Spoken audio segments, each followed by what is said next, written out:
been casting the past set roulette, and he played, actually won or made the finals. No. You lost to Ben White. Lost in the finals of the set roulette, of the broken set roulette, the one that had Mana Drain, Mind Twist, and Skull Clamp. And Deezy, well, you should probably know Deezy more than anyone else in the Mythic Society because he's been streaming every week for the past 4 months, every Wednesday. Is that right? Like 4 months? No, not 4 months already. Like 3. At least 3, right? At least 3, I believe. With like 1 break. Yeah, so you can find these fine gentlemen on their individual, their own Twitch channels. Jarvis, JK, you something, or just Jarvis you? It's just Jarvis you on Twitch. I need to line that up at some point. Yeah, is that where? Why do I know JK? It's your Twitter, right? Yeah, that's exactly it. And Deezy, you can find him at DZ_MTG, I believe. Yep. Great. So, you guys already kind of know Deezy, so we won't be introducing him that much. But Jarvis, I want to talk to you because I haven't seen you in ages, basically, since there's no paper tournament. And we haven't really had a chance to, just catch up. So, what's going on in Jarvis's life?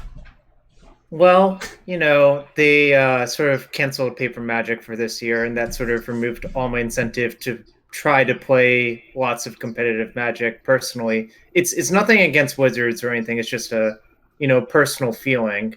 So I've been, stepping back a little bit, trying to reassess what I want to do with Magic. But I still love the game, Like, it's hard to get it out of your system. I'm sure you two understand that pretty well. Yeah, it's like...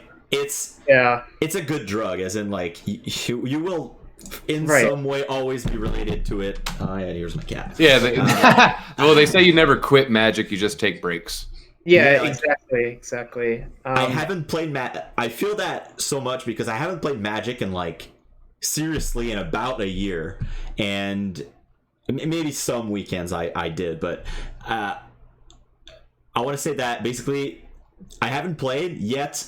I've never been that into Magic just because of the Mythic Society, basically. Like, I'm aware of everything happens in Magic. I have to be aware. And, like, I'm fully into it, but I'm not into it in the same ways that I used to be, like, the past 10 years. So, yeah, Magic's great. Yeah, so I'm still playing Magic. I play enough, get your daily gold on Arena. Play some Magic Online drafts. Get your value. Yeah, exactly. You have to get your value where you still can. It's not free to play if you don't play.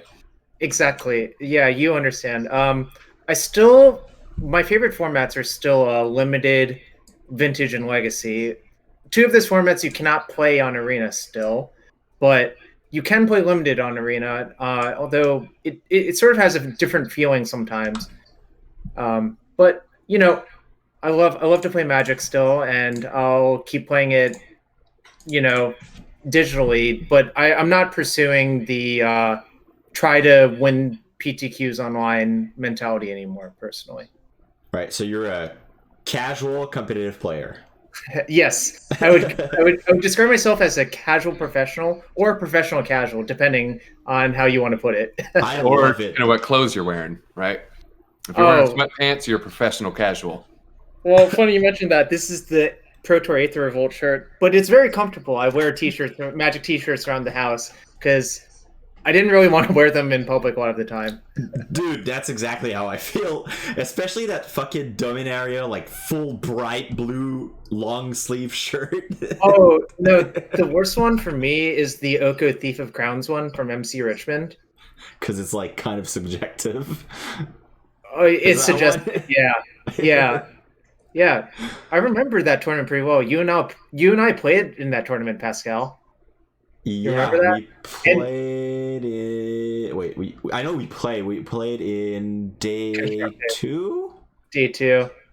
Oh yeah. Okay, so I remember exactly now because I was playing Red Black Sacrifice, and basically all I wanted to do, I kept playing on the ladder, and I kept winning because people were playing badly with their Paradise Druid, and I would always win by doing like claim your Paradise Druid, use it, make another red, claim your Nissa land, and just like kill your entire board, sack them to priest or whatever.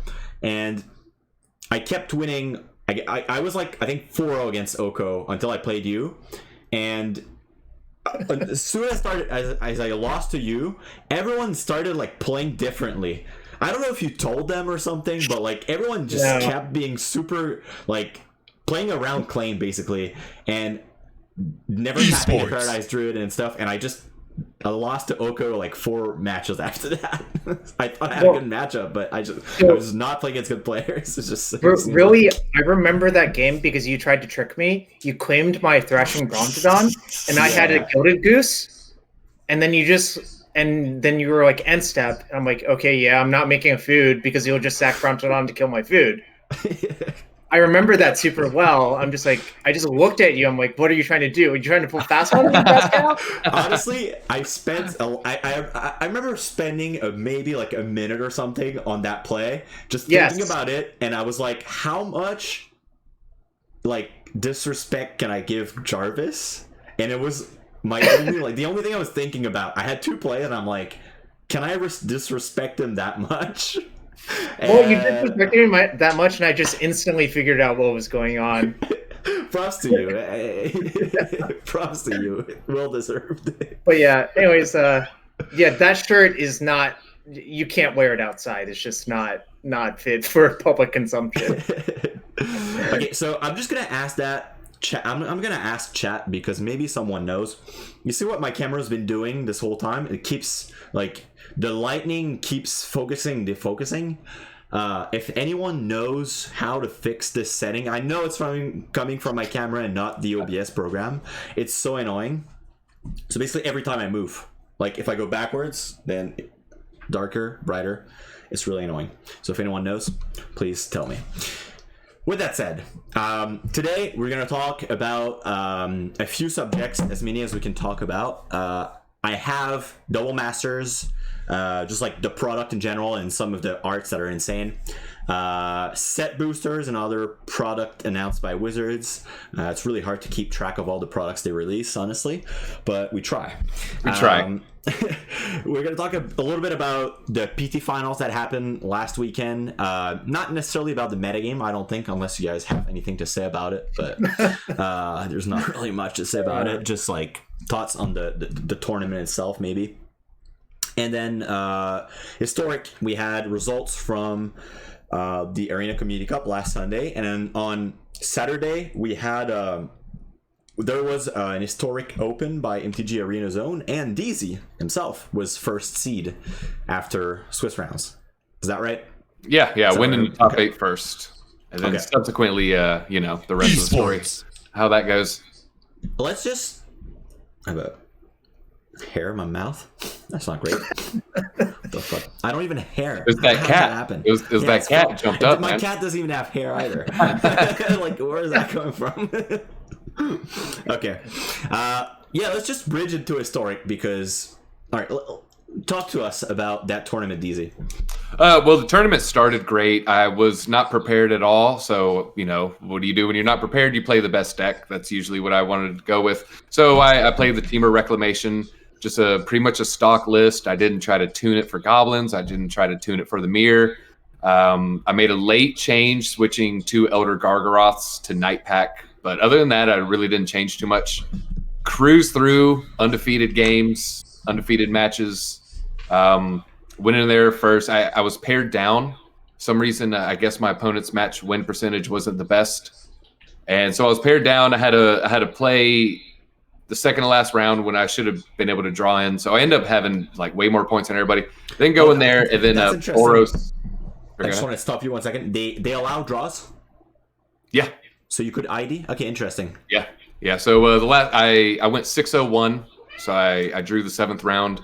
And then the new Boros Feather deck just hit the cards that they needed to hit. I gambled on the first game, needing a second red for my Magma Quake, but I had the Magma Quake in hand. Couldn't find the second red. And then I didn't see a line where I I didn't prioritize Aether Gusting my own Magma Quake after they had done a Season Hollow Blade, so they had discarded, and then they did it the second time, and so that's when I cast the Quake, or the Quake's on the stack. What I should have done was Aether Gust it, put it back on my deck, do it the next turn.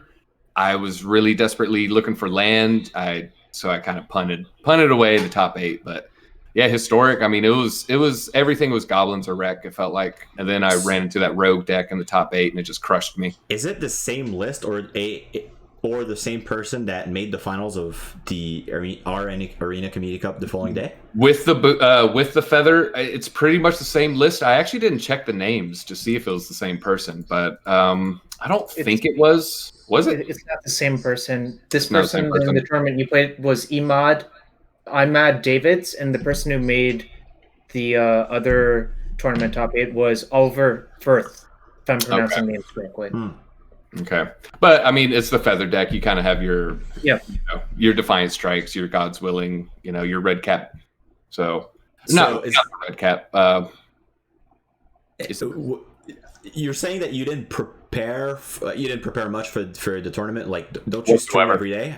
So I play Standard primarily. So I'm a bigger fan of Standard. And then since the Goblins, when Jumpstart came out, Historic is all I played for, 3 days? And then it just turned into a Muxus Fest. And once it was just a Muxus Fest, I quickly hightailed it out of there and started playing Standard. Was having fun with that. But yeah, I was just trying to avoid the Goblins. And then I saw that Team of Wreck list. I think I played it a couple times. I had quick 3-4-0 on stream. So when the time came for that tournament, I just basically what I did is I opened up Untapped GG and I looked at my historic decks and I was like, oh, I did pretty good with that. I think that's the best deck, and I just chose it. Okay. So I took the liberty of clicking on both of the decks. It's an exact 75 card copy of the other one. Okay. I'm pretty sure the guy looked at the top 8s from the day before. Yeah, exactly. That would be my guess because there are no changes. It's pretty funny that happened. Yeah. So Feather you could tune in all types of different ways. You can make different meta calls, but I mean, you really got to play test that, and you really got to really know the format to know whether or not you need this or that, where you can be punished if you need the extra protection spells. So yeah, I mean, without putting in the work, just copy a list like I did. So, Jarvis, what are your thoughts on the Goblins deck? So you're kind of a Goblins aficionado, right? I have often said recently that there's no feeling like hitting your opponent with Goblin Wacky and putting Muxus into play on turn 2 in Legacy. That's just yes. The Goblins deck in Legacy I think is pretty good now. But unrelated to that, about 2.5 weeks ago, my friend, or whenever Jumpstart came out on Arena, my friends was like, "Yeah, Goblins is broken. Here's my list. I think you should play it." I played it. I won 15 matches in a row with it, that first week. To be fair, I think I've played a lot of Goblins in my life, so you were using Skirt better than most people out the gate, probably. Oh, I don't want to sack my stuff unless if it's clear it's a racing matchup, in my opinion. I think Goblin's major strength is that cards like Supreme Verdict versus it or Wrath of God, those sorcery speed sweepers are not very good because what you do is you just let them cast one of their sorcery speeds, you untap play Muxus, and then they take 12 damage, and then they're basically dead. Or you cast Goblin Ringleader, the traditional anti-sweeper card. So yeah, I think Goblins is pretty good, but looking at all of these Team of Wreck decks, they all have 3 Magma Quakes, and I think that's just a nod to Goblins, It seems like it's such a good card. Yeah. I think Quake is a little scarier than Gust, but obviously Gust, helps. So what does Legacy Goblins look like with Muxus? It's just playing 2 Muxus or something, and it's just a lackey Magnetron target?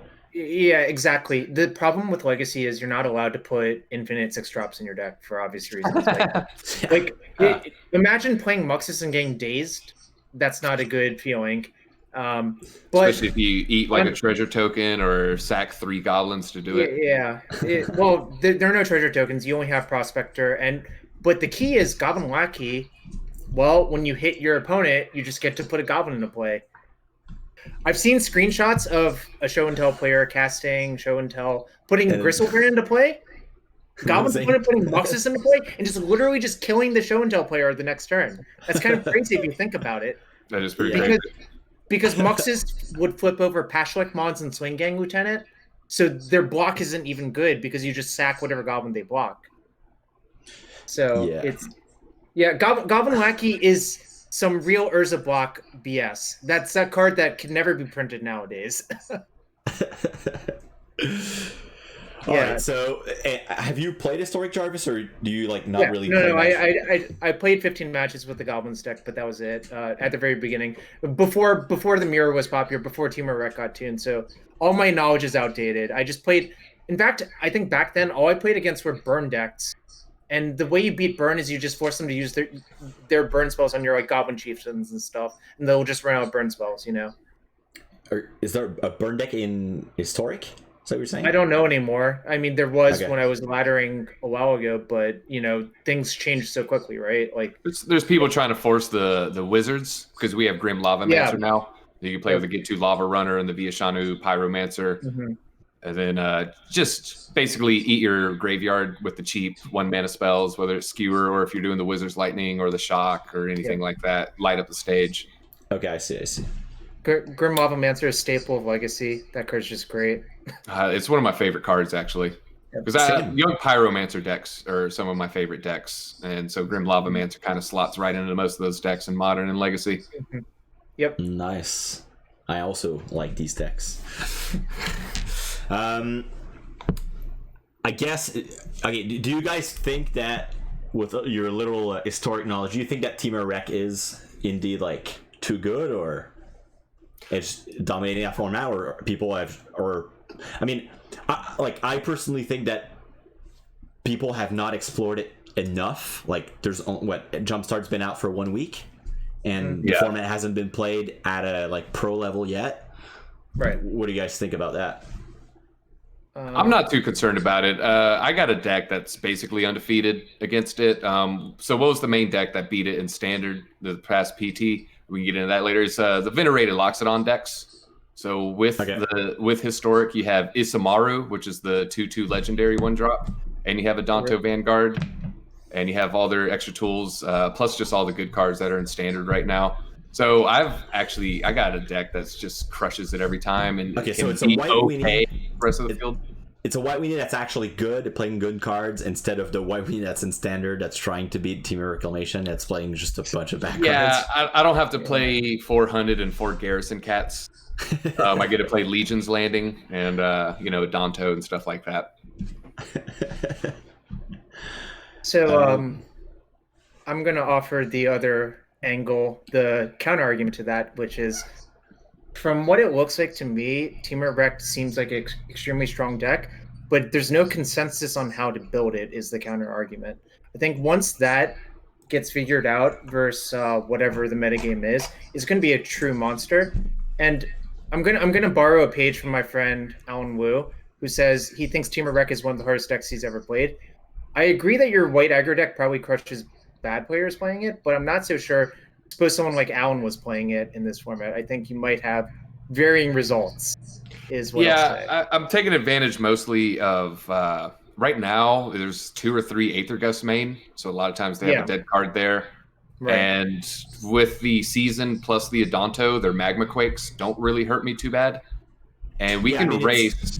It sounds like the Historic White Weenie deck has a lot of... it sounds like it's a good deck and not a deck just designed to beat Teamer Rec. Right. So, that would make sense. That would make sense that it has a better matchup against that deck in that format. It's funny that we're talking about same matchups but in different formats. Yeah. So to tie into that, I think maybe what might happen is you'll see the Gust slowly leave that deck. The main deck. That's what I'm worried about. And same for Mystical Dispute. I think you might see all those cards leave, just like they're slowly leaving the main deck of the Standard version in small numbers. And then you'll just see cards that are real. Negate is still a real card versus a lot of the aggro decks in the format. It's not what you want to be doing a lot of the time, but at least it trades for a card. Whereas a card like Aether Gust literally doesn't do anything versus Isamaru Legion's Landing, Venerated Loxodon deck. Yeah. Syncopate's still a real card. Yeah, I have a question. Is there plans to backprint Amonkhet, Hour of Devastation, so forth, into Arena for Historic. It's my understanding that they already have it coded, correct? From the beta to closed beta. So it's more or less flipping a switch. So I mean, I was under the impression that they are. So repeat your question. So I didn't get it. Are they going to add Amonkhet, Hour of Devastation, and so forth to Historic? Like, yeah, they're doing this remasters set where like they. So we talked about it on the show, I think last week or the week before. It's they're choosing impactful, like relevant cards basically from them, and just putting it into Arena, and those are always going to be, from what I understand, every product that they're going to release on Arena is just going to be historic legal. And then all right, got it. Sometimes they make changes to them so that like I know Jumpstart had a few cards in paper that they just didn't include because on Arena because it would be too good, I guess. I think Lightning Bolt was one of them. Yeah, Lightning Bolt's the big example. I don't know how y'all feel about that. Do you think Lightning Bolt is too crazy for historic, or would it not even make that much of a difference? It would Teamer definitely Rec play it? Yeah. The modern Teamer Reclamation decks play Lightning Bolt ×4 because it's just like the best removal spell for them. Like when your deck all it wants to do is get to like 7 lands with a late game of Explosion You or like, cast and Flashback Arrow or something like that. I think just playing 4 bolts makes so much sense. Yeah, the 4 bolts and Reclamation just, as I was saying it out loud, I was like realizing like how crazy that would be. And a lot of it is what you said, the expansion explosion math, you could take out 1 and be like, well, I don't die to expansion explosion, but then you take away 2 and it's like, oh, they bolted, and I took 6. And now that expansion explosion just destroys me. Oh, guess what? They bolted, expansion bolt. Oh, yeah, they just hit me with the bolt, snap, bolt move, untap bolt type deal.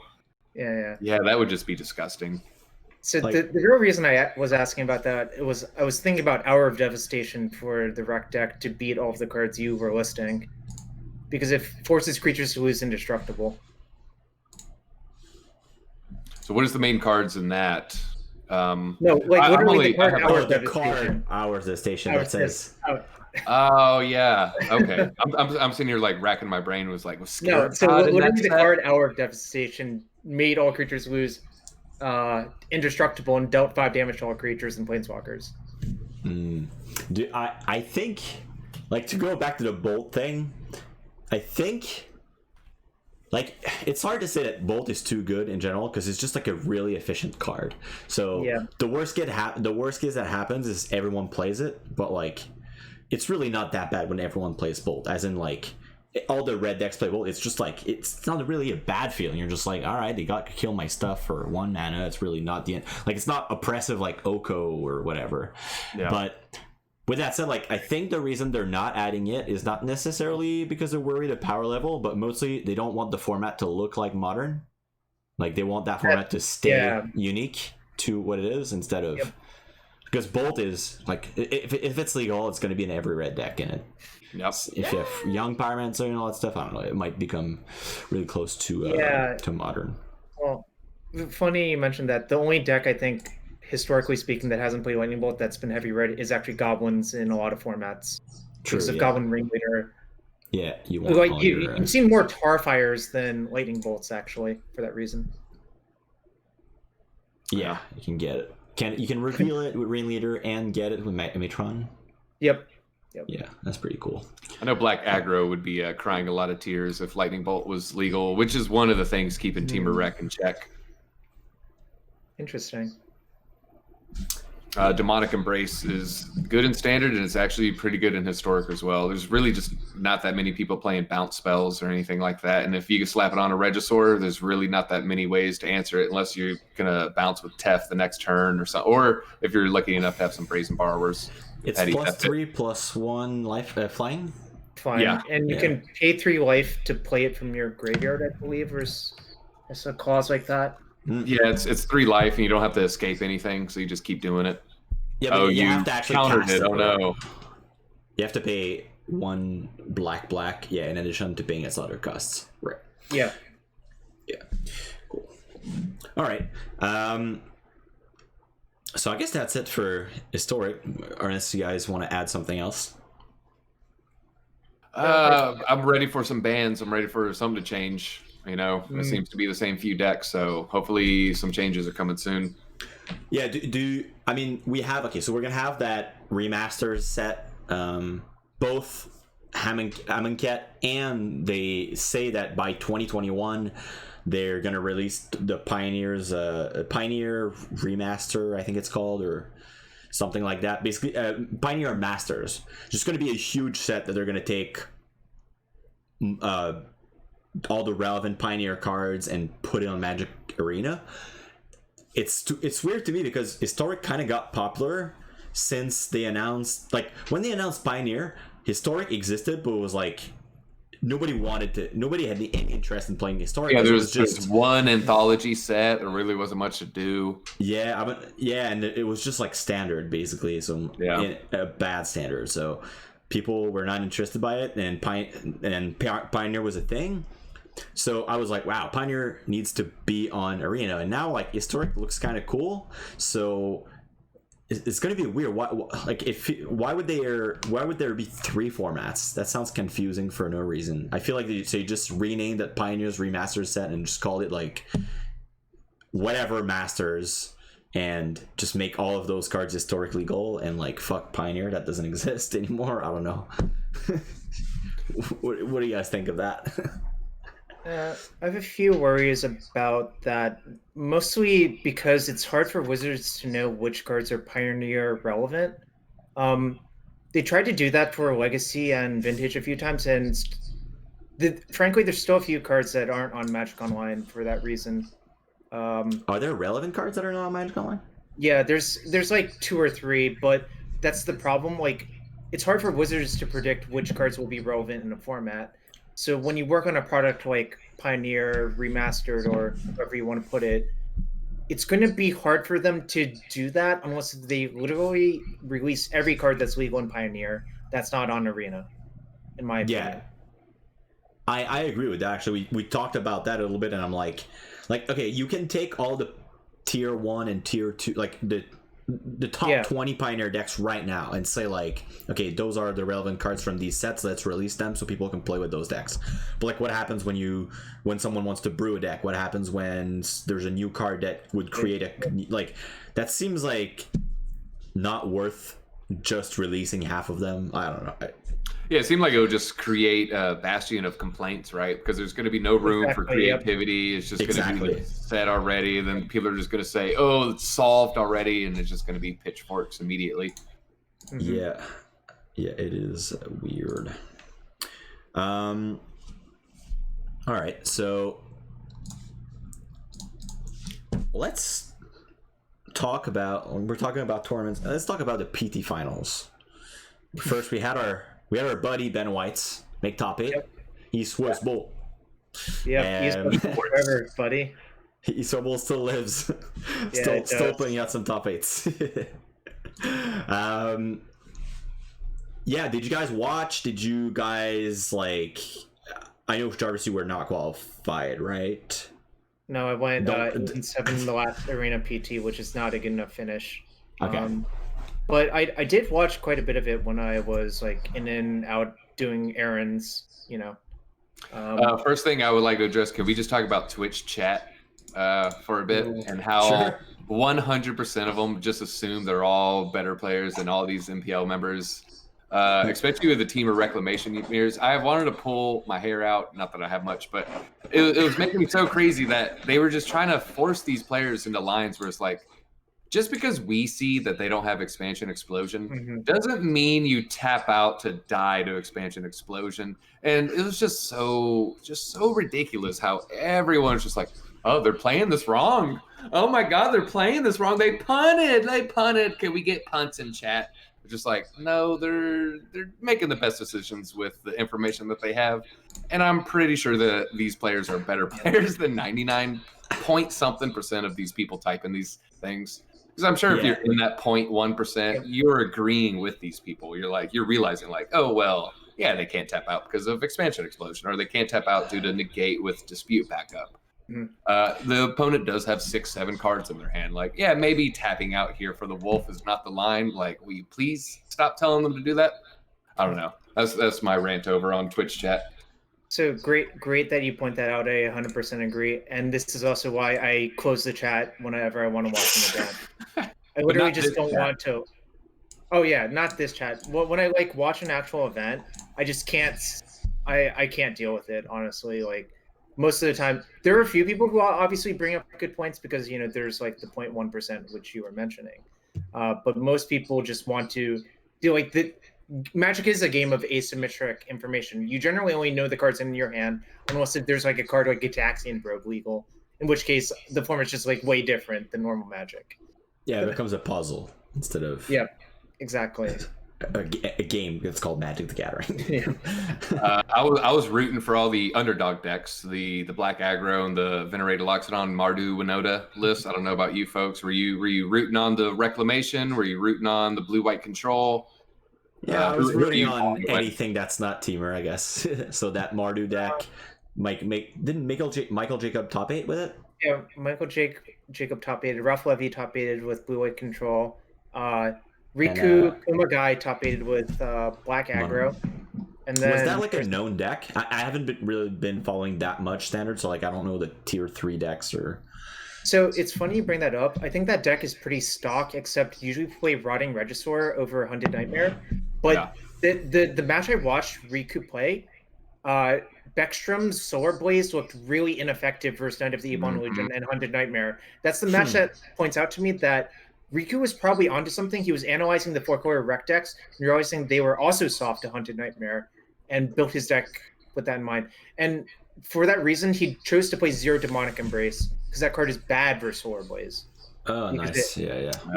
Like I think you actually saw the culmination of a very skilled Japanese deck builder going slightly rogue, and B, having it pay off for them. I'm gonna pull up the lists because I haven't, like, I know it was Mono Black Aggro and I have an idea what's in it, but I would have assumed that Regisaur was in it. It was such a good call, and you know that you're really not going to be playing that many creature decks. And so, yeah, those 3 extra points of power just really didn't matter when you factor in that discard. And I was...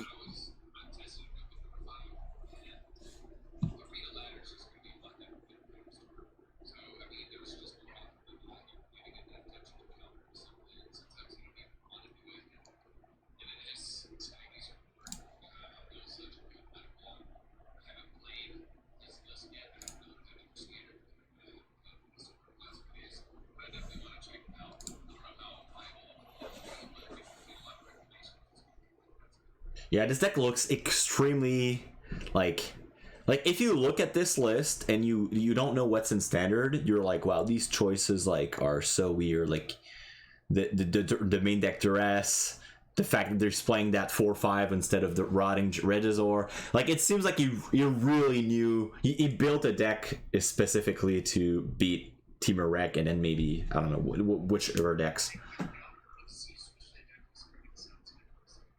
Oh.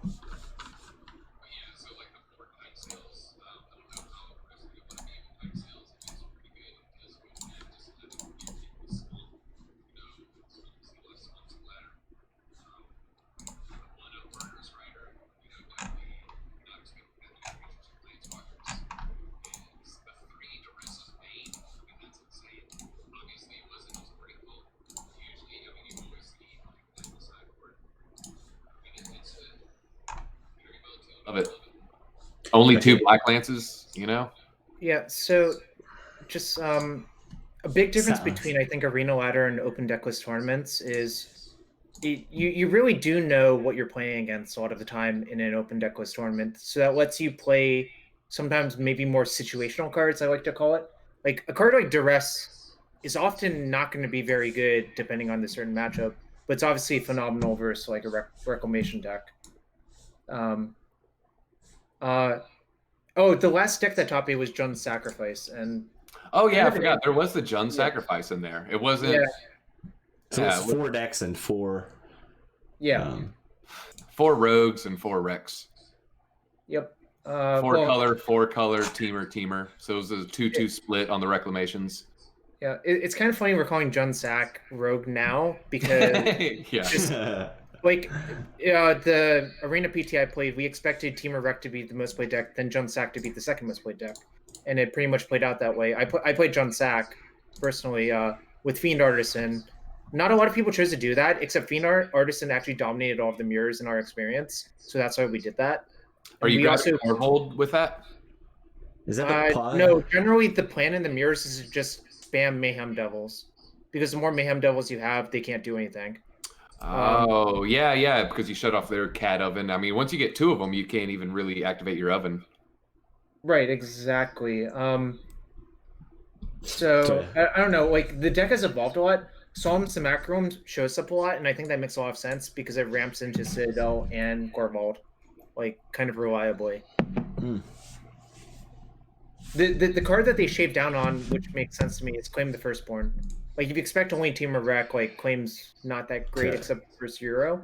Yeah, and with maybe a random shark here or there. Yeah. And you cut down. You no longer run into 4 priests. You cut to 3, which is pretty good. Yep.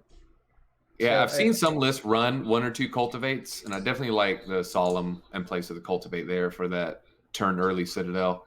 Just seems a lot better. Plus, better for the curve, 4 drop into it versus having to use a cultivate on your 3.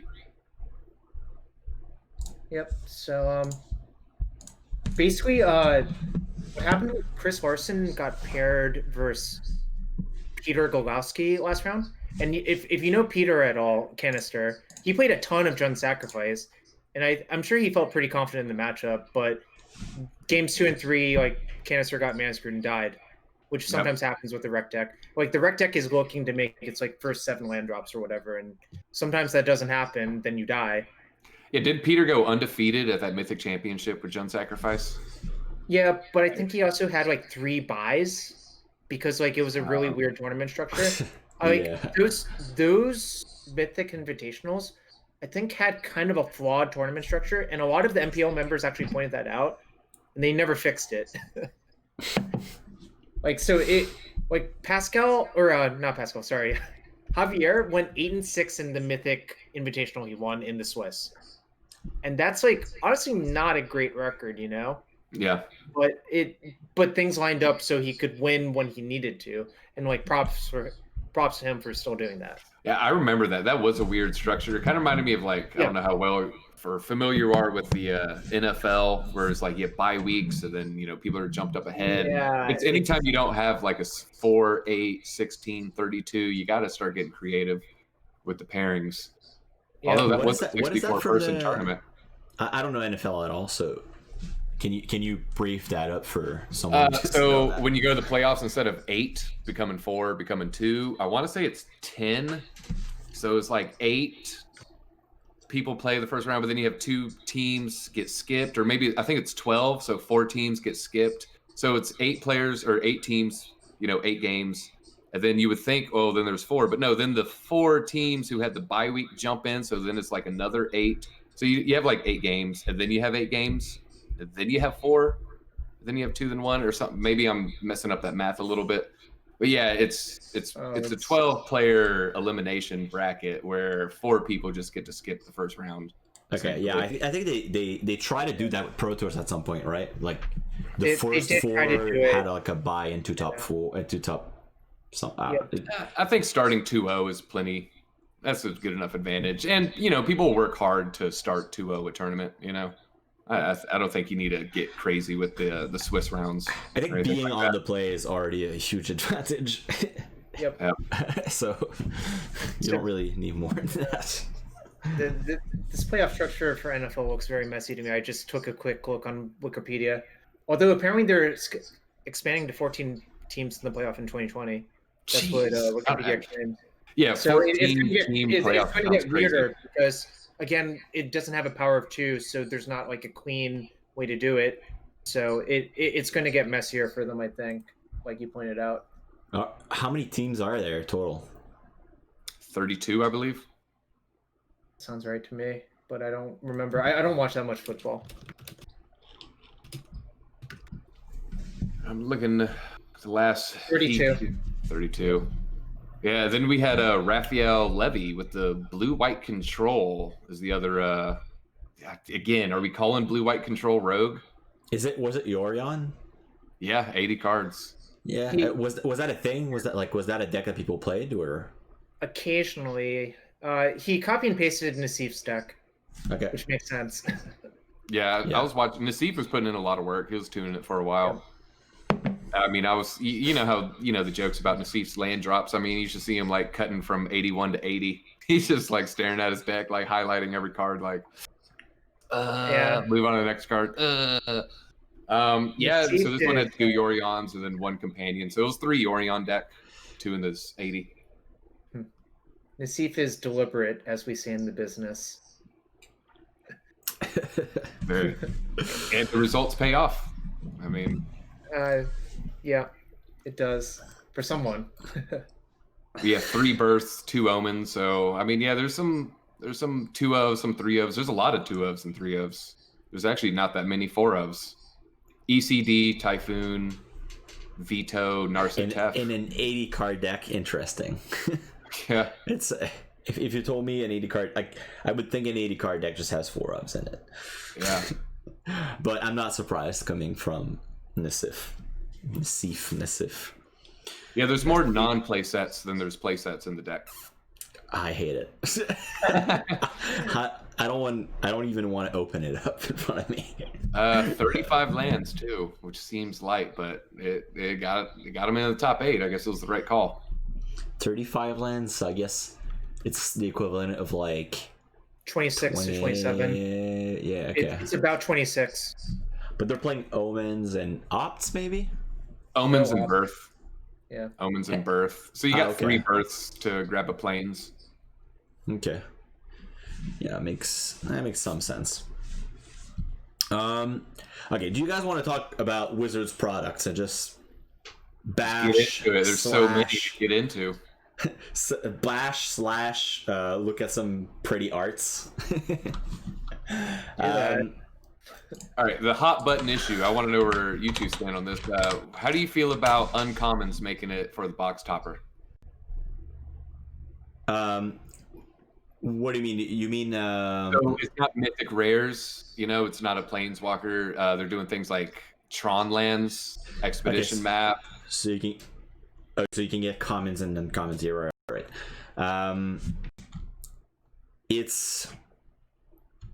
I like the idea of like reprinting stuff like crop rotation and like cultivate and all that stuff and making a super exclusive version of it, because they don't usually do that with other products. Like they won't like you rarely see a common as like a pimped out version. Yeah. So I like this, but I can understand that it's like pretty annoying to open up a common in your $100 pack or whatever. Yeah, I try to look at it with supply and demand economics, and give me Fatal Push over unplayable Mythic any day of the week. Yeah. Yeah, at that point, like, Fatal Push is as good as most Mythic rares in Magic. Yeah. So better usually, I think. Yeah. What'd you say, Jarvis? I think it's generally better than most Mythic rares by this point. Yeah. So my thought on that is I tend to agree. I would vastly prefer like a playable uncommon or common than a bad Mythic as a box topper, because I think those will actually be worth more as well, just from this standpoint. Again, I'm not an actual like MTG finance expert or whatever, because like I know there's a lot of random cards that are worth a bunch to EDH players because their demand is much higher. So what we call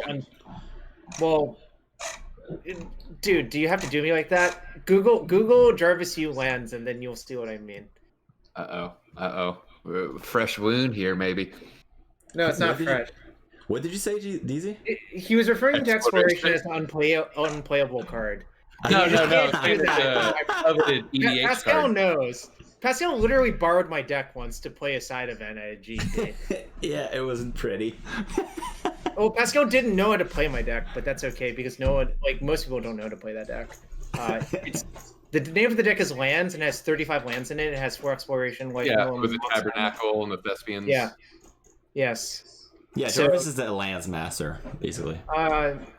Not anymore, but back then. We do. Yeah, you do run 4 explorations. Okay, I really thought that was just mostly a one of an EDH decks. Well, this is the only other deck that plays it, I think, by this point. Like, Yeah. it like historically speaking, exploration has not been played a lot, except in maybe like weird enchantress decks in old extended or old legacy. I want to say I got into Legacy around 2016. It looks like it was 2015. Yeah, I never really played with it. Yep.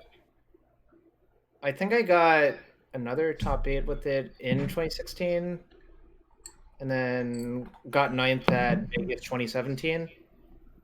If I went to, yeah, that sounds right. I lost out on Breakers for 2017 Las Vegas. Ouch. You know what happened.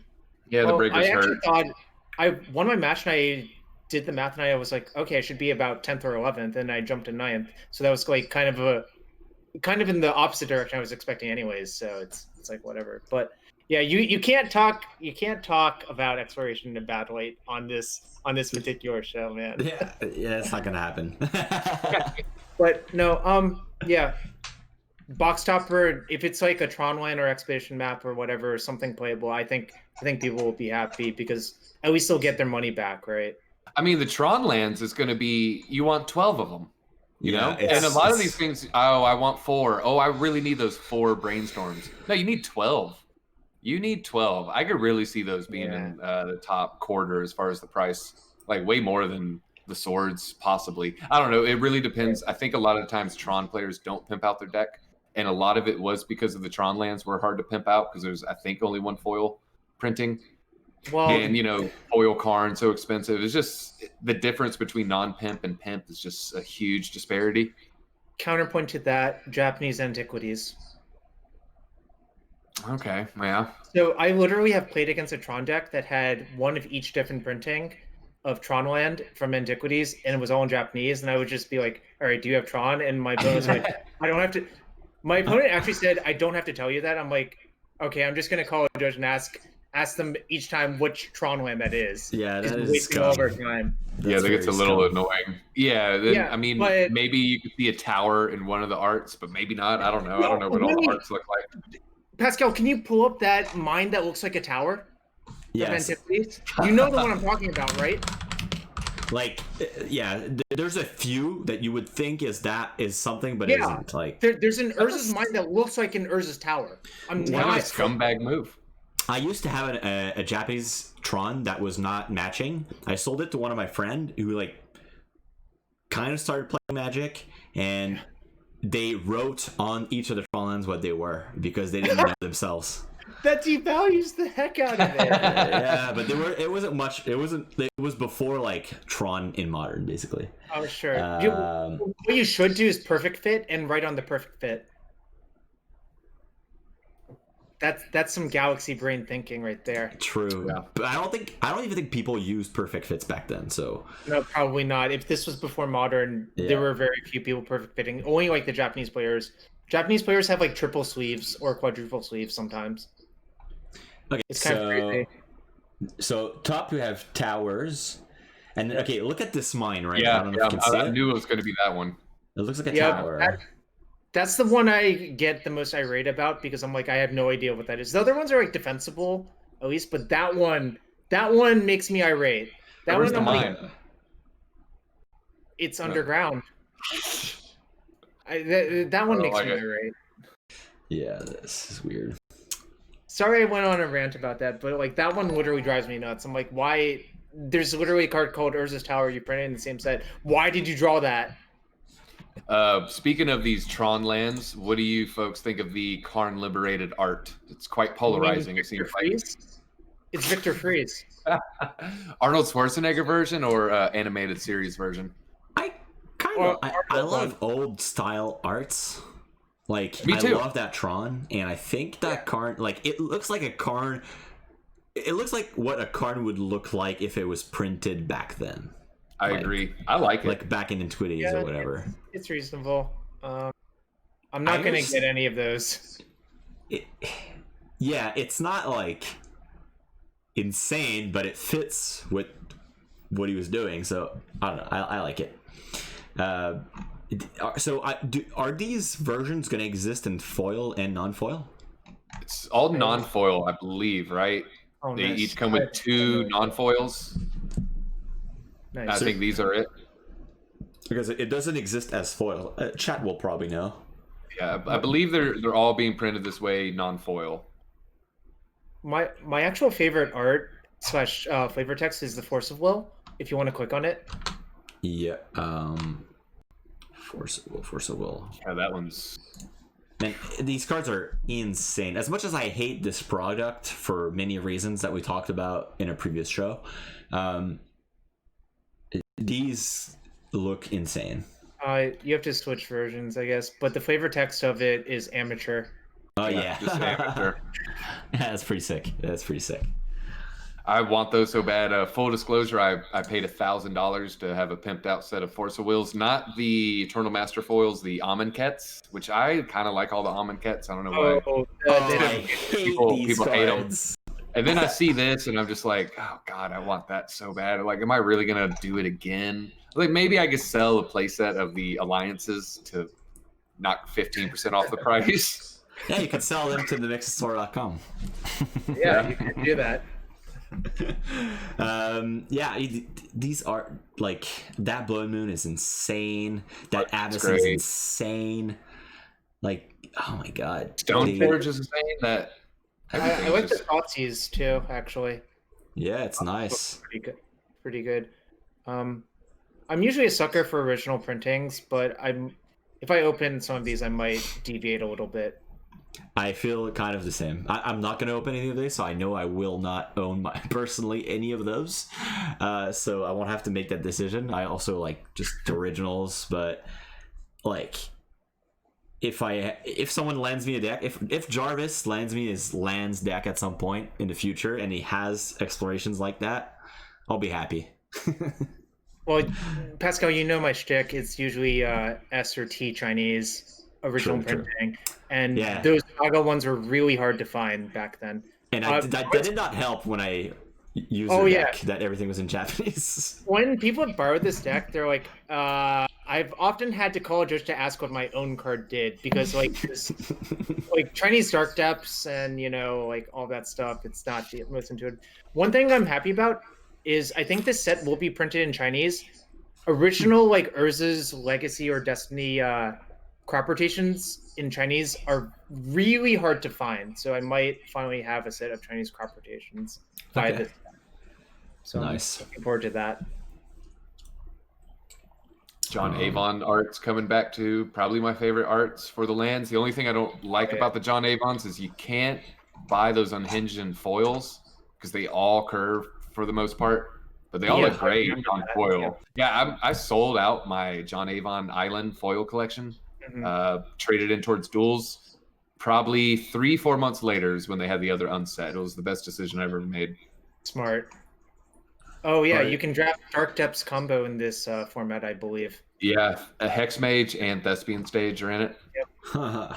And Expedition Map is in the set, so you can tie it together if you are lucky to open. Okay, are all of these like Buck Stoppers I don't know, Double Masters VIP edition? What the fuck? This naming convention just impossible to keep track of. But these cards, these are all cards that are in the set as well, right? They're not just Okay, so you can literally Expedition Map, X Mage, and Dark Depths. Wow. Dark Depths probably a rare or mythic? I believe Dark Depths is a mythic and Stage is a rare, and Mage is an uncommon still. Yeah, let's see. Sounds right to me. Let's see.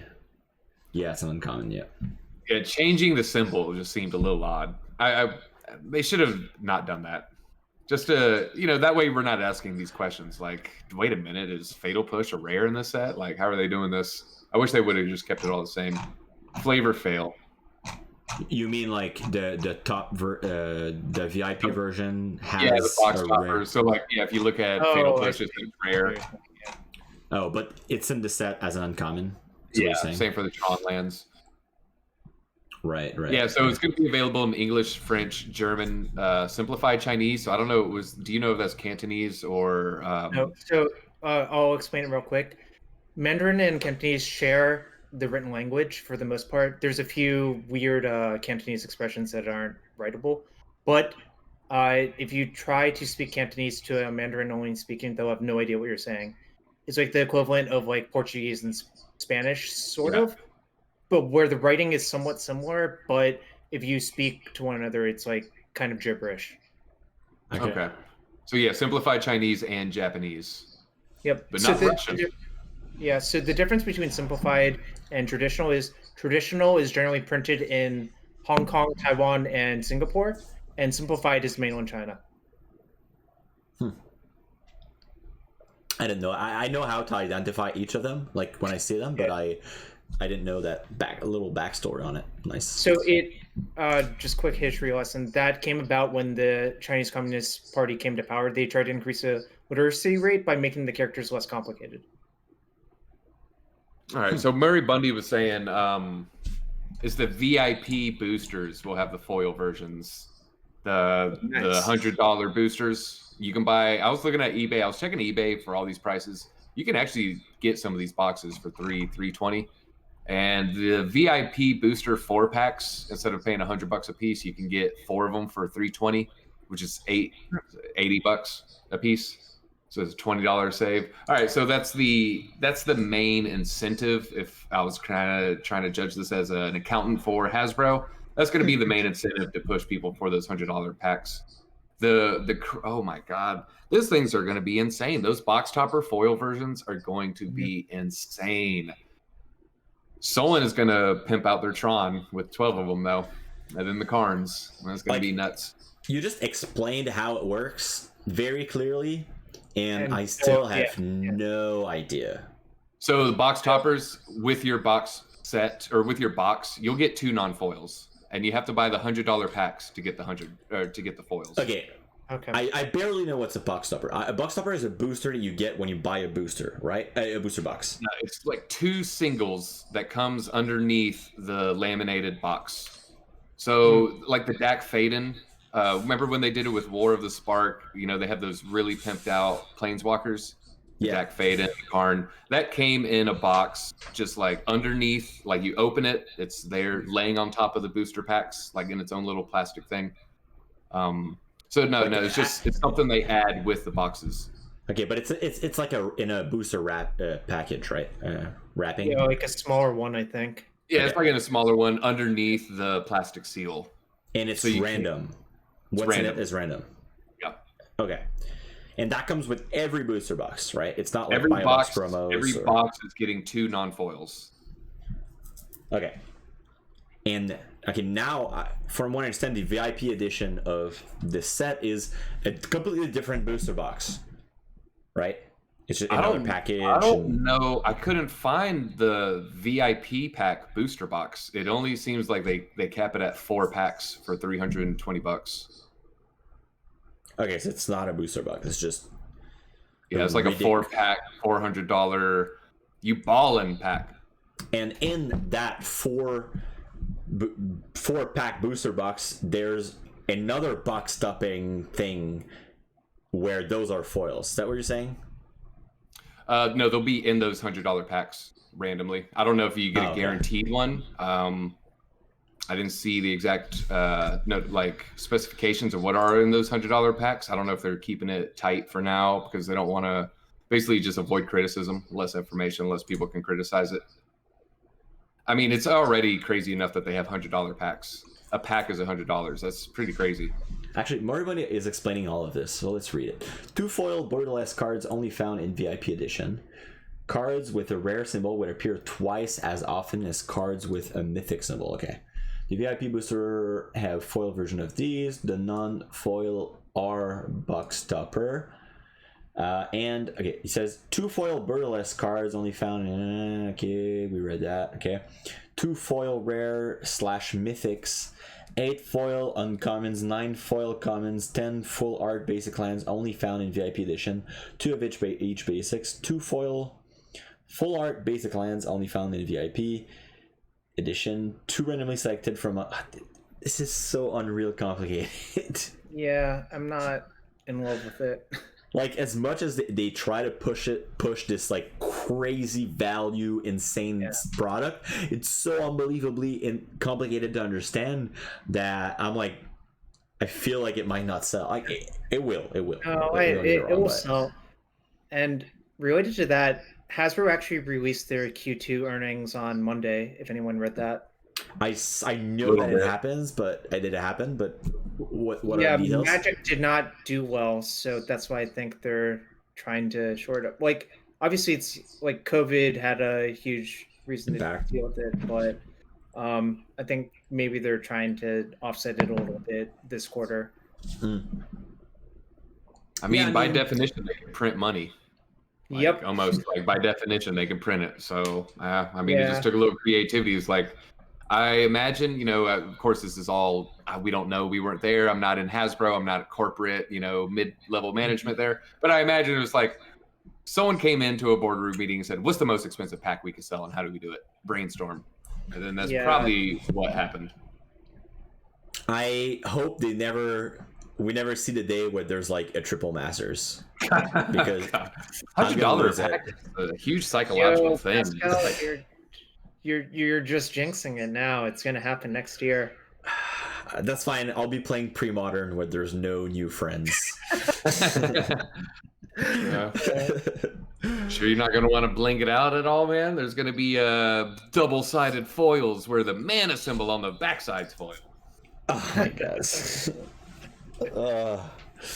Like, we used to laugh at how like Yu-Gi-Oh was doing its marketing, and like how each card had like a 100 version and super rare, secret rare, and like these holograms that you move around and they change all that stuff.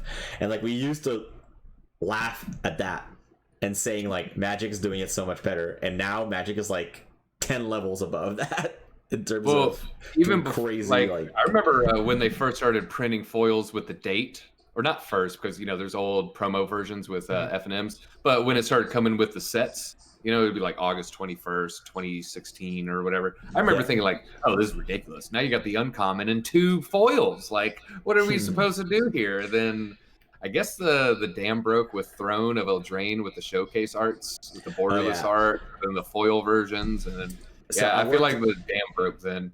I worked in stores still do, with stores that have online inventory, and like, since Throne is just such a nightmare. Like, every card has 6 different product items for it. It's like showcase, regular, foil, pre-release. Like, there's so many, and in one set is so confusing. And now with that set, and that's going to bridge well into our last topic, which is the set boosters, which I think is well. Did you both do you both know what it is? Did you read about it? Yeah, I looked into it. For some reason, for like all these things that are happening with the products, this is almost seems like the most exciting, yet it's the least talked about, because I'm guessing there's not much controversy. It just seems like a good idea. So I think it doesn't start until Zendikar Rising. That's why it's not talked about yet. That too. Right. Yeah, that's a good point. It's so far away. There's so many products right now that like we already have something to talk about. So I think it's a good idea, because mostly it's true that when you open a pack for the past X years, like 20 plus years, it's always like go to the end and look at what's your foil and what's your rare, and the rest doesn't matter. And it makes sense that they would like try to make that a little bit more exciting, have more excitement throughout the pack. I'm gonna try to find a link to it. I linked it right there. I think it's a good idea, and it definitely makes sense. And it's almost like, why didn't y'all start doing this in like 1997? Like, that's almost how I feel about this. Like, it's such a good idea. Although I know like you need the draft packs, so I guess they don't want 2 different packs. But obviously they don't really care about that too much these days. I didn't really understand how they would market that. As in, like, are there going to be booster boxes that are set boosters and booster boxes that are draft boosters? Or and I guess usually well, instead of 36 or 24 like you usually see, I want to say they're 30. It's a box of 30 packs because it's kind of in between, right? Because the selling point, I'm not seeing it right now. I want to say the selling point is $6.99, so it's not quite that $10 pack where you're going to do a 24 pack box, and it's not quite a $3.99 pack where you're going to do 36. So Okay. it's a box of 30 packs, if I'm not mistaken. Okay, I see. So basically, yeah, they're creating a few exciting points where it's like so it's split in 4 sections, and at the end of so wait, I'm trying to find There's so many, like you're towards the end almost, but yeah, there you go. Essentially there are 4 slots in the pack. There are different points in the pack where they could be something nice, like a foil or a showcase or a rare / mythic, wild card rarity slot, which I think is what they call the list. Yeah, the list. You can have a basic land, a regular basic land, but you could also be a full art or a foil or whatever that we're saying. This land will be foil. Yeah. So yeah, you get the foil land 15% of the time. Wild card, so that's kind of like a MTGA when you get like a one of card that can be a common or a mythic. Yeah, or yeah, when you're drafting or whatever, you have that 23% chance to get the second booster pack. Similar to that, I do like how they're pretty transparent with the math. I'm not a fan of foils becoming more common. Oh no, it was mythics. Mythics became more common. It isn't that much of a change. So in the past, it's 1 out of every 8 packs is a mythic. This one is 7.4. Okay, so it's not. I guess that's good when you have a mythic that's like hugely playable in standard Uro. Yeah, that card's worth a lot. We can avoid some of those $50 to $90 rare or mythics. Jace Vryn's Prodigy. Oh, I remember that. Yeah. Actually, the card, the thing we're talking about, the list, can be in the slot where the token / ad is. Yeah. I feel like you could easily weight those boosters if that's the case, because a token or an ad is not the same cardboard as a card. It's like. Do you think they'll change that then? Maybe. I don't know. Not that I would ever weight the packs, but I know. We're not bringing those scales into the Walmart or anything like that. We're not recommending you do it either. But yeah, that's. I wanted to talk about this because I just talked about how like Throne and the Showcase and all the different versions made it a nightmare for stores, and just like any type of card database, like this thing, the list that they're talking about, that's gonna make it such a fucking nightmare, because essentially they're saying that for every set there's going to be a list of 300 cards from Magic's past. So it can be anything not on the reserve list, I'm assuming. And so essentially the set is going to be, let's say, 250 cards. And then technically for databases, they're going to need to have that 300 card list as well. Yep. So every set is going to be 500 cards minimum, plus all the different versions, plus all the foils, plus all the pre-release, plus all that stuff. It's ridiculous, and it's like even more ridiculous because you're adding work to those databases and the people that work and sorting those cards for a card that appears like 25 in one card in each pack that appears 25% at a time, and maybe there's a rarity within that list. I don't know, but that sounds like there is they're kind of doing it. It's saying it's falling at the proper rate, but yeah. So you would ask yourself like, well, maybe the list stays the same set from set, right? And no, if you go a little bit back up on that second paragraph, the plan is for the list to change subtly from set to set, bringing in cards. So it might be 300, and then the next set is going to introduce 30 new ones, or 50 new ones, or 20 new ones. Oh man, I would not want to work at a LGS doing inventory. Like. It's especially a nightmare because like with Mystery Booster, for example, they're using the same frame and the same set symbol. The only thing that's different is the little Planeswalker symbol in the bottom left. So, and that's like not bottom left is like the last place you'll look, and it's also the hardest place to look when you're going through a box or anything. Or and 15 years of muscle memory, you're just kind of used to checking a certain way, and it's like then we're gonna have to change all that.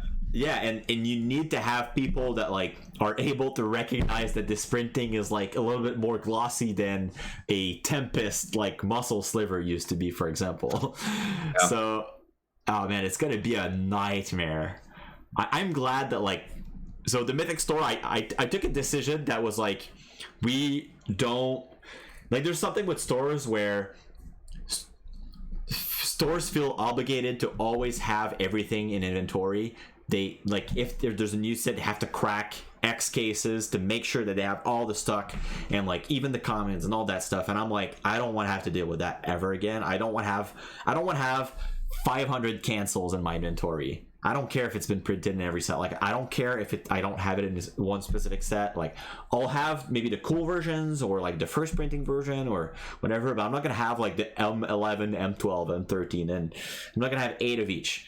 And so for this specifically, I'm glad, because we're not opening cases of new sets and stuff. We're mostly focusing on the old stuff, or for sure Uro I'll try to have some in stock because it's played in multiple formats. But like I'm never gonna put in time and effort and telling the employees to like make sure that we have standard stock and stuff like that, because I know that people don't play standard paper.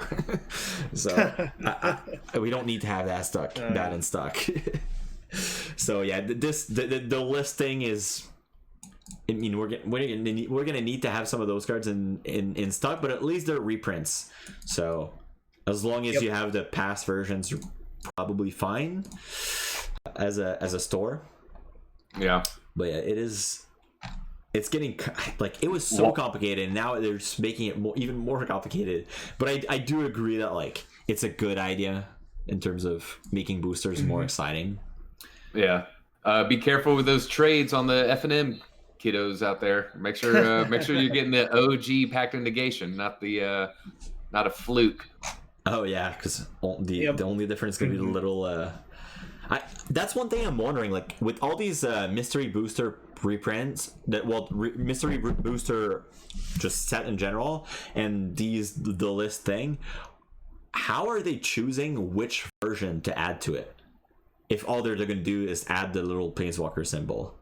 Like, why aren't they taking the OG version of all of them? That's so confusing to me.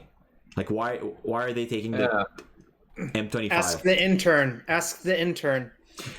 But like, if it was something like they were always taking the latest release, then it would make sense, because they want to have the correct wording, the correct design on it, whatever's most up to date. That the printer probably still has the the press for it and all that.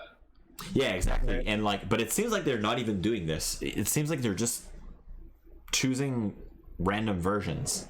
I don't know. Maybe it's something Andrew Brown can answer us. We should have Andrew on the show at some point. Yeah, just ask Andrew. All right. Did you guys have any other topic you wanted to talk about, or maybe any interesting question in the chat? Thoughts on the next tournament being historic best of one? You guys got any? I know we kind of talked pre-stream. Yeah, pre-stream. Probably the most. Said we're gonna play, right? I'm the most anti-best of one person possible, I think, and also the fact that you can re-enter multiple times strikes me as very predatory on Wizards' part. Yeah. But besides that, it's still Magic. Like, I don't fault anyone who wants to play it and take all of the shots they want. I just don't want them to run out of money. Keep making that money, Hasbro. Yep. I agree with you, Jarvis, but I also think it's like the best. It's like the best outlet to play Magic for a living. Like it's the biggest. It's the best way they've ever introduced to do that in some way, and like not giving up your day job, and like, so you could play Magic and make a living out of it, or just, again, I'm not going to say a living because I'm saying that you can also have a job at the same time, but like you could make substantial amount of money playing Magic because of these events. Let's say they were like twice a month, for example. I think a really good Magic player, talented player who dedicates like an healthy amount of time metagaming and testing and all that stuff, preparing, they could probably hit 1,000 or 2,000 a decent amount of time, right? Like you. Yep. I think any really good player can day two these things because you, first of all, you said you can play as many times as you want. So I think really good player could probably do that in like 2 or 3, maybe 4 shots. And then on day 2, you need to go 6-1 for 1,000 and 7-0 for 2,000, I think. And they switched that to best of 3. They did last time. They're doing it again this time, correct? I believe that's correct. Yeah. Yeah. So I think so it's not like total coin flip fest. Yeah, it's best of 3, so a little bit less variance, a lot less variance, and like, yeah, going 6-1 or 7-0 is super realistic. So yeah, I like that part of it, and it's also so convenient. You don't even have to take your whole weekend off. You don't have to take your whole Saturday off. I played last time. I played 2 runs, I think, and I went. I played the Winota like super all in best of 1 deck. Like so that was designed really for best of 1. points. Yeah, and I didn't know anything about standard, and I just thought it was so cool that you could. I played a run when I went 5-2, and it took me like an hour and a half, and I thought that was awesome. Like I could just wake up. I'm like, oh, there's this thing on. I could play it, and I don't make like even if I made day 2 like 2 hours, I still have my entire day. I don't know. It feels very healthy in some way, but also very unhealthy for your wallet. I definitely agree with you. It's or Jarvis. It's definitely predatory for people that have compulsion control, I guess is the way we'll frame it here. Yeah. Yep. And you get that dopamine spike, and you get close, and say you had Pascal's record, you get 5 wins, you're like, oh my god, I will do it next time, and then you 0-1, and you're like, oh, that was variance. I gotta go again. So I mean, but at the end of the day, can you fault the company? They experimentally ran it, and it was literally just pouring money into their coffers. Are they supposed to not do it again? I mean, they're gonna do it again. I agree with you. I think it was very successful for them. I think I don't know how many players played, but from what I saw, it was extremely popular. It was, like on every streamer was doing it. Yeah. One counterpoint, Pascal. Suppose you run it, twice a month. Suppose you're a good Magic player and you have like a 70% win rate. To go 7-0 on day 2 with a 70% win rate is still really, really, really low odds. And I think 70% for people who aren't named Alan Wu or Seth Manfield or Ben Whites, I don't think that's all that realistic. So I would temper it a little bit in that regard. So I agree with you that it's great that they have the chance to play it, and maybe their win rates are that high. Maybe they're even like 80% versus like weaker opposition because it's open to anyone. So I was going to say that. I think you could get 7 opponents that are really not close to pro to a level. Yeah, but suppose you say you have 90%, 0.9 to the 7 is not a big number. Yeah, that's like. Yeah, I agree with you. I think I mostly want to emphasize on the fact that it's like it's really not taking that much of your time to do it. That's fair. So like, okay, yeah, but I agree with you. You might not cash every month. Like that's not realistic. Yeah, I agree with you. but the other point is, suppose you cash twice a month. That's $1,000 to $3,000, right? 3,000 times 12 is 36,000. That's not living wage where I live. Oh no, it wouldn't be just that. It certainly wouldn't be just that. I'm just saying that I think you need to be a little bit careful. I think it's a great tournament to play in, but I wouldn't rely on it as like a source of money or whatever, because all of those factors plus taxation at some point, I think you're technically supposed to report that if you make over 500 or whatever. I don't remember the tax code exactly. So just be careful and, you know, keep writing these articles, keep streaming. Streaming is a lot less variance based than this. True. Yeah, I do like one thing that they made. So the first time they made last month or 2 months ago when they did the first one, it was like there was like all money signs all around the graphic that they made for it. Yeah. And a lot of people were like, yeah, that's it. It's not cool, man. And they I think they changed it. There isn't money signs everywhere this time. I like that. Chris in chat has a great idea. You just put a Gambler's Anonymous disclaimer like a casino. Yeah. They would never do that on their children's card game. They wouldn't do that. But Yeah, they won't do that. And also, I kind of feel like gamblers ignore that message anyways. You know? yeah. Fair enough. Yeah, and I think I wouldn't go as far as saying that it's close to like a poker software or anything like that. Like it's still you could still technically play with only gems and gold. Yeah, you whatever, could totally be free to play and never put in money and playing all these things. So I don't know. It's a good in between, in my opinion. I think one friend of mine did hit the 2000. Obviously, like my selection of friends is probably biased towards maybe seeing a little bit more people that look like that, but they didn't want to spend any money in Arena, so they just ground forever and, you know, played a good deck in the last one, you know, got 2K. So great for them. Yeah. I forgot that the last one was Winota coin flip. That one was so frustrating to play. It was just so frustrating. Just everyone was playing Agent of Treacheries. It was just well, very most not fun. Most of my friends played Jeskai Luka in that one for obvious reasons. Yeah, I mean, because you have the coin flip nature of best of one, you know, who's going first. And then Winota, like, what's a more coin flippy card in standard right now that's actually playable? I don't really think there is one. You can say Mirror March is like the definition coin flip card, but as far as playable cards, it doesn't get more variance oriented than Winota there. Cool. All right. It's 10 p.m. It's late for me. I have to actually go pick up my girlfriend soon. I loved having you guys, and I'm glad I tried this little new formula today.